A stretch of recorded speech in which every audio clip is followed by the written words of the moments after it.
Hello everyone, I'm here with a new video and I will show you a trap that I just discovered that is pretty unknown, but it also has a very high win rate. The trap first starts with e4 and the most common move they play is putting the pawn on e5. This is very useful because you can use it in many games. Then you're gonna do a very unusual move. Instead of playing the Italian or the bishop's opening or the Vienna or wherever, you're gonna do a really weird move, which is putting here the horse. And most of your opponents will think that you're insane and you just don't know how to play, and they will play a very usual move, which is putting his knight out. And don't worry, if they play another thing, I will show you later how to counterattack that. Then you have to do kind of a king's gambit. It's not actually king's gambit, but you know, play moving this pawn here like sacrificing a pawn. Now it's very obvious what to do, because if they take here, you're just gonna take here and they are equal.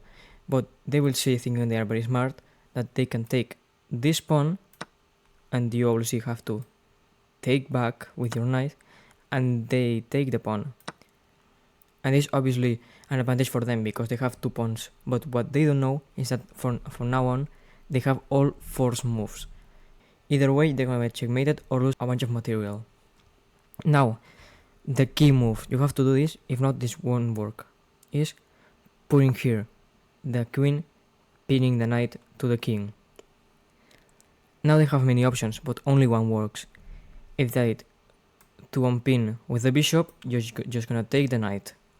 And if they try to protect the knight, you're just gonna attack, and no matter what they do, you're gonna take back the knight and be with an advantage of material. So they realize that there is only one option that saved the game, which is unpinning with the queen, protecting the knight and unpinning the knight. And now we have a key move, doing two attacks at the same time, which is moving forward the knight, attacking both the queen and this spot, which would fork the king and the rook. And the opponent has to find a correct move, which protects itself and also this spot. The only move is not here, because obviously this will be undefended, and it is here, both attacking the knight and protecting this pawn. And now you have one move that's really important, because again those two attacks at the same time, which is putting the other knight out. This protects the knight from getting captured, and also what does is double attack this knight, which can be captured in the next move. And now the only right move that the opponent has to do is to attack back the knight. This is really smart because they are protecting this and attacking back the knight. But it's one move that seems very weird, but actually it's the one that wins the game. This move is putting here the pawn. This is a brilliant move. Why? Because you're doing many things. You make the queen impossible to defend this spot because they cannot move in anywhere. They cannot move here, they cannot move here. So the only move that works is taking the pawn, which seems like a free pawn and they're happy. But it's actually a mistake. Why? Because you take back the knight, and now they have two choices. Take this knight with a pawn and with the queen, and you will see that none of them work. If they say they take with the queen, which is the most usual move, this already lost. Why, you won't say? Because you move here, giving a check, but actually a double check with the queen and the knight, so they cannot take here, and they have to block or move, and if they move on the next move, you have a free queen. The other thing they can try to do is taking with a pawn, but there is actually a forced checkmate sequence from now on. What you have to do is to give here a double check, and they cannot take with the bishop because of double check. And now the only move they have is to move here, and then you're gonna put here the queen, giving another check, very close to checkmate, but not really, but not yet.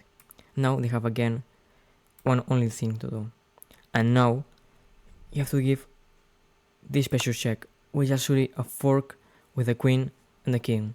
Now if you want to continue by taking the queen, it's totally fine because you will win anyways, but now there's a forced checkmate sequence.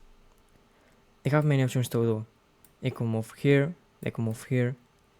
But actually, this is a giant blunder, because if they move here, you can just take the queen with another check, and they have many options, but they will lead all to checkmate. If they move to the other place, you're gonna do this sequence.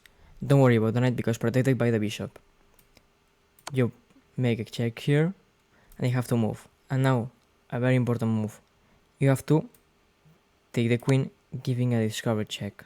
Now you have to block by doing this move. Now there is no way they can protect them from a checkmate. They can give a check, but this will also lead to checkmate. It doesn't matter what they do. They move here, checkmate. Another move they might play here, instead of putting the knight here, they might put the other knight. This is a very common move, but don't worry, there is a solution to this. Instead of doing the trap, because this won't work with this knight here, you're gonna play the Scotch game. And just by trading these pieces, you're in a familiar position, which is the Scotch game. If you want a tutorial for that one, just leave it in the comments and I will do it. Hope you all like this opening trap. If you have any questions, leave it in the comments, and thanks, bye.